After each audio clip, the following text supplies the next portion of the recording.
Happy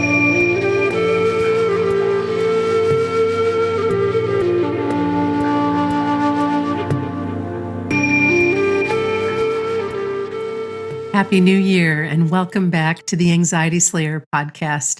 I'm Shan Vanderleek, here with my good friend and co-host Ananga Sivir. This week we're discussing New Year's resolutions and how they can cause additional stress and anxiety and what we recommend that you do instead. Happy New Year, Ananga. Hey, Shan. Happy New Year. I missed you over the last couple of weeks. And at the same time, it was good for us both to take a break and spend time with our families and relax.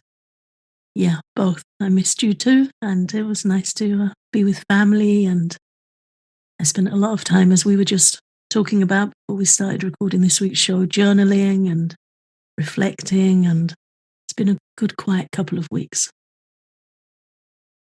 And this is the time of year when we hear so much about what's next. What are your intentions? What are your resolutions? What are you going to change? What's going to happen? Just saying it out loud makes me feel a little agitated. As of January 1st, I'm going to no longer do X, Y, and Z, and I'm going to change everything. And as we addressed this topic many times over the last 13 years, it's always important to bring it forward again because, in my opinion, and I know in your opinion, now isn't really the time for making big changes. It's a perfect time to set some intentions for yourself, to do what you've done, Ananga, in looking at your world and the way that it is and what you might like to see unfold in a bigger picture way, but not in a way where we're jumping right in and holding ourselves to these really strict rules that, let's face it, are often abandoned by February anyway. Yeah, in the Northern Hemisphere, we're in the darkest and most lethargic time of the year. Although I'm happy to note outside my window as we're recording this, it's 20 to 5. And I can see a little bit more light than a couple of weeks ago. So we're turning towards the light, but we're not energized by sunlight and we're not seeing the growth of spring, and that energy isn't in us. So yeah, research shows that over 80% of resolutions have been abandoned by February.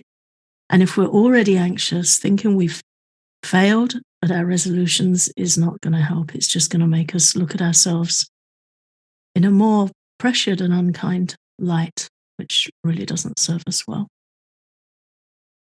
And I also find that we fall into this default pattern about, okay, I'm going to ease stress and make myself feel better by losing weight, by completely overhauling who I am, by finally starting something that I've been putting off for who knows how long. And that's not helpful either. What might be more helpful is to consider making one healthier choice each day for yourself if you are looking at losing weight, or if there's something that you'd like to change, whether it be a new hairstyle or something new for your wardrobe or something that you'd like to learn, maybe being in the research phase of what that might look like. Same thing with starting something that you've been putting off. Sometimes getting more exercise begins with allowing yourself to just take a walk each morning or to get outside and get some fresh air and just start moving versus the gym membership and the walking 3 miles a day and the weightlifting and all of those things. Try not to fall into those pit holes. And I don't want to tell you you're not going to have success, but you're more likely to not have success if you fall into those expectations of yourself versus those invitations that we've talked about in the past. Invite yourself to explore, invite yourself to wonder about what things might look like should you make different changes. And also, I think it's helpful to pause at this time of year when there are directions and intentions we want to set, and just make sure that they're genuinely ours before we set anything in motion. Ooh, that's a good one. Yeah, when we say no defaults and no expectations, sometimes we can default to thinking there are things we should take care of, but they're not actually things that we've decided we need to take care of, or that we, in our core, in our heart, feel we need to take care of. They're the defaults. They might be defaults from family expectations. They might be defaults from societal expectations. Often it's society. Mm-hmm. And very often these days, it's social media. We see other people doing stuff and we feel we should be doing it. There's that social expectation. So none of that. We need to have a really good filter of, who am I doing this for? If we want to set something in motion, it needs to be, steady, gentle, and really for our greater good. Is this for me? Is this going to help me feel better about my life at the end of this year? That's the filter. No defaults and no expectations. All of those things just add to exhaustion, depletion, and stress and anxiety. So we need to be really filtered about what's coming in. I also like the idea of not putting ourselves under pressure to make rapid change, but to back up a little bit and go, oh, you know what? If I drink just one more glass of water each day, I'm going to be more hydrated versus I'm going to drink 8 glasses of water a day right now, or allowing ourselves to add one more vegetable to our plate or to the day or to a meal, or these little drip, drip, drip changes that we can make that really do add up to something beautiful and long-term change versus rapid change. Yeah. Ayurveda recommends that all change is small and gradual, even good change. One example being Dr. Vasant Lad often teaches about like reducing the quantity we eat. Ayurveda teaches that a healthy portion size, a healthy meal size, is if you cup your two hands together in front of you and imagine how much food you can hold in your two hands. You can have that measurement to work towards, but you don't just one day change it up that, okay, that's how much I'm going to eat. For one thing, it's very difficult to maintain. And then Yeah. we feel like we've let ourselves down. And the body needs time to adjust. So all change in Ayurveda is made steadily and gently over time. And that's been very helpful to me, learning that. It takes a lot of pressure off us. And we're going to have days where we do great, and we're going to have days where we struggle, and we might have days where we do nothing that we wanted to at all. And that's okay. Just put it down to a bad weather day and keep going gently over time.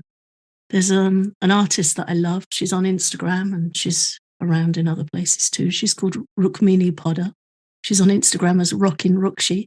She's a beautiful artist who helps people paint their emotions. She's just done a workshop where people painted out their year.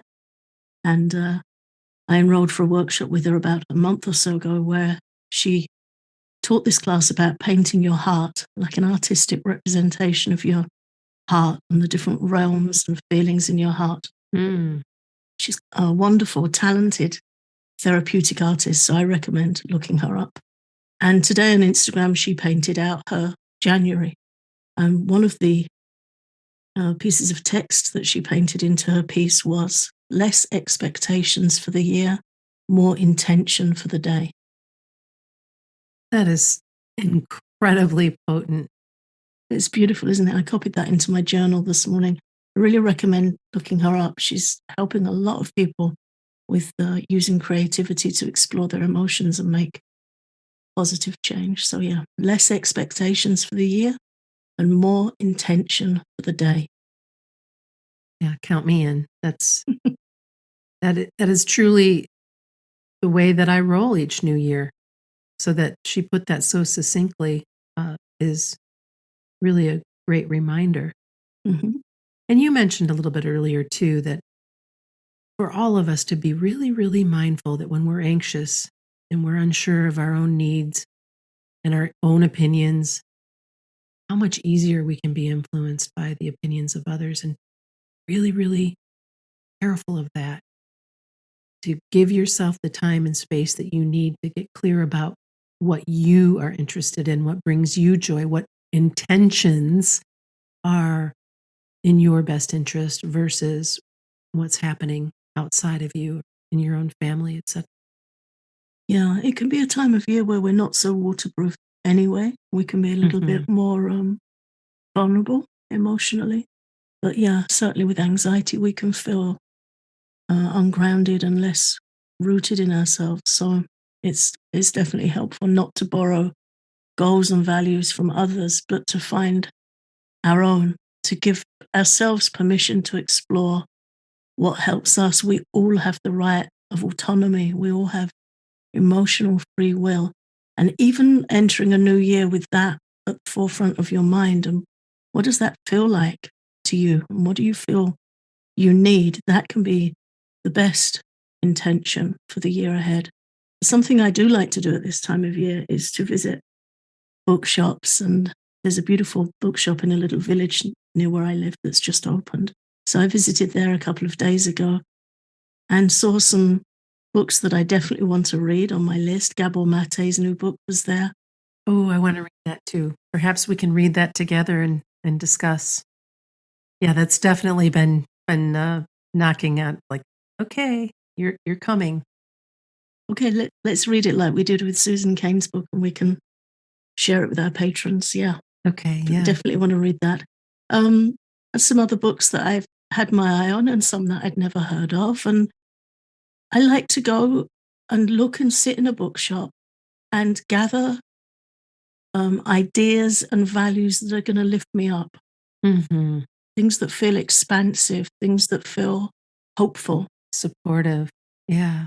Yeah, supportive. This bookshop had a lovely collection of books on different cultures, Finnish culture, Japanese culture, different ways of looking at winter and the new year. And anyone that follows me on Instagram or follows my blog knows that I just wrote about Catherine May's book, Wintering, and what that does for me. I'm sitting with that book for my second winter, Mm. going through there and lessons she's learned and lessons she shares. So rather than us feeling waterlogged by expectations and shoulds and musts, we have the opportunity to gather things that lift us up, things that inspire us, and things that we feel we want to look into more. Anxiety Slayer is sponsored by BetterHelp.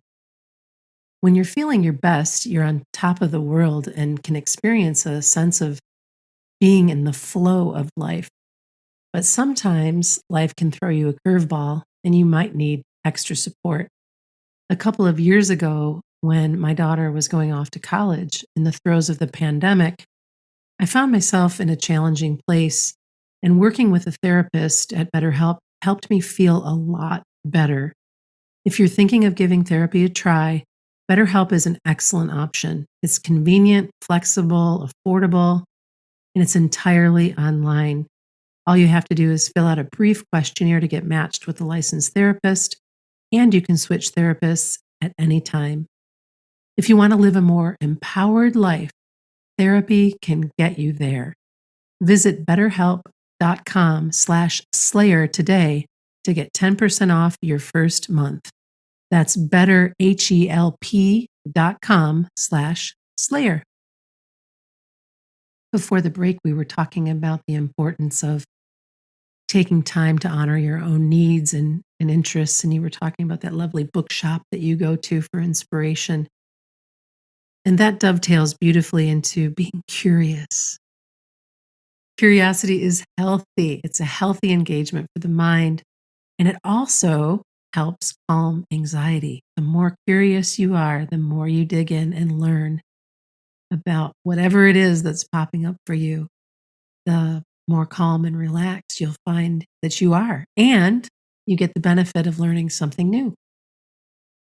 Yeah, I find that curiosity really helps me feel more present in the moment, more mindful. Mhm. My daughter and I love to learn about different birds. She's got really good at noticing different bird songs or spotting different birds when we're out walking. Thanks to her, I saw a kingfisher a couple of Oh weeks my ago. gosh, I love those birds. They're so beautiful. So tiny and fast and beautiful, but she just caught that flash as we were walking by a canal. It's been really helpful to me after going through a traumatic spell in my life, noticing the birds, flowers, leaves, learning to identify a few more trees and plants, and yeah, being curious and learning it really helped me feel more grounded and settled in the moment. It's a definite antidote for anxiety. And then we might choose to do some sketching or take some photos. Taking photos has really helped me too. So, yeah, curiosity, very healthy for the mind. Curiosity and creativity. Hmm. And there are people listening right now that think that they're not creative. And I'm here to tell you that's just not true. You are creative in your way, whatever that might be. So even if you can only draw stick figures, you're still creative. And creativity can be in cooking, in painting, in knitting, in writing, anything that you have an interest in, gardening when it's that time of year, or even playing with and nurturing house plants. Whatever that looks like for you counts.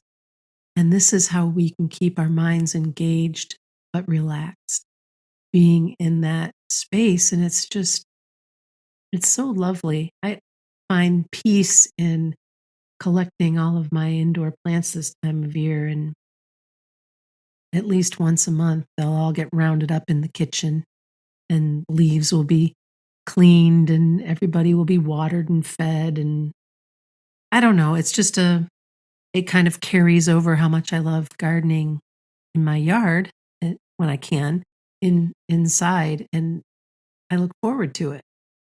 I've just moved two prayer plants onto my desk, and they're sitting with me here as we're talking, and they're just beautiful company, seeing how they respond to the light, how they change during the day. I've got plants all around me in my home too. Another really nice thing to do is to collect some images of things that you want to explore, maybe physically print them out and cut them out and create a vision board and have them around you at home, or somewhere like Pinterest, start a board of things you might want to learn, things you might want to explore. All of these things help our mind be peacefully and hopefully engaged in the present. And it just draws us away from, the dark, long evenings that we're still working our way through and the pressure of all the things that we feel we should have to do. It's good to have some things that you like to do and some things that hold your mind in peaceful immersion. And that brings us to that place of really dialing into what brings us joy, and how we want, in a bigger picture, our life to unfold, versus putting ourselves in this very strict pattern of, I will do this and it will work out this way. And I almost feel locked up just even saying the words, like, this is how it must be. And if I don't do this just this way, I'm a failure. It's that kind of stuff. So you come back to this place of, wait a minute, what if I were to be more gentle about all of this and think about what's important to me? And if what's important to you is learning a new form of creative expression, or remembering what it was like to be more curious and wanting to explore that a little bit more, these things can look a lot different than you think. And that kind of really leads back into reflection too, rather than resolving. We think about what helps us and what serves us well, and also what we might like to leave behind that is no longer serving us well, or maybe never was, or was a fallback position or pattern.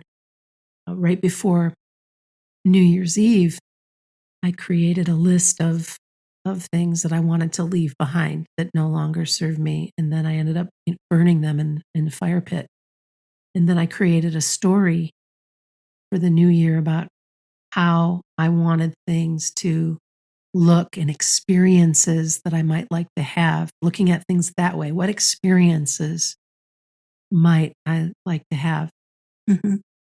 And before all of that, I certainly had a gratitude list of the year and what I had experienced and what did come to fruition, because I think oftentimes we just kind of gloss over that, like, oh, yeah, well, that happened, instead of bringing that gratitude back for what you did experience.